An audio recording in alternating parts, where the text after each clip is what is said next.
క్షమించండి. ఇంతవరకు నన్ను నడిపించిన దాన్ని బట్టి వేలాది వందనాలు స్తోత్రాలు చెల్లిస్తున్నాను నాయన. మరి అనేక మంది బిడ్డలైనా మార్గ మధ్యంలో ఉన్నారు. వారిని త్వరగా క్షేమంగా ఇంటికి చేర్చమని, త్వరగా క్షేమంగా మా మధ్యకి చేర్చమని వేడుకొంచుంటున్నాము. అయ్యానైనా మన అనారోగ్యం ఉన్నప్పటి నన్ను ఇక్కడ చేసిన విధానం బట్టి స్తోత్రం నాయన.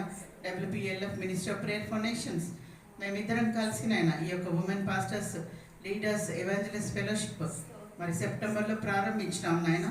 ఇంతవరకు నాయన మరి ఎంతో జయప్రదంగా ఆ మీటింగ్స్ అన్నింటిలో మీరు తోడైన విధానం బట్టి నీకు వేలాది వందనాలనైనా. మా యొక్క ఉద్దేశం మీకు తెలుసు నాయన, మరి to encourage women in ministry తండ్రి నాయన. మరి అదే ఉద్దేశంతో మేము నాయన స్టార్ట్ చేసినాము. ఇది మీరే ముందుకు కొనసాగించమని నడిపించమని వేడుకొంచుంటున్నాము తండ్రి నాయన. మరి ముఖ్యంగా అరుణక్కకున్న భారాన్ని బట్టి నీకు వందనాలు ప్రభా. మరి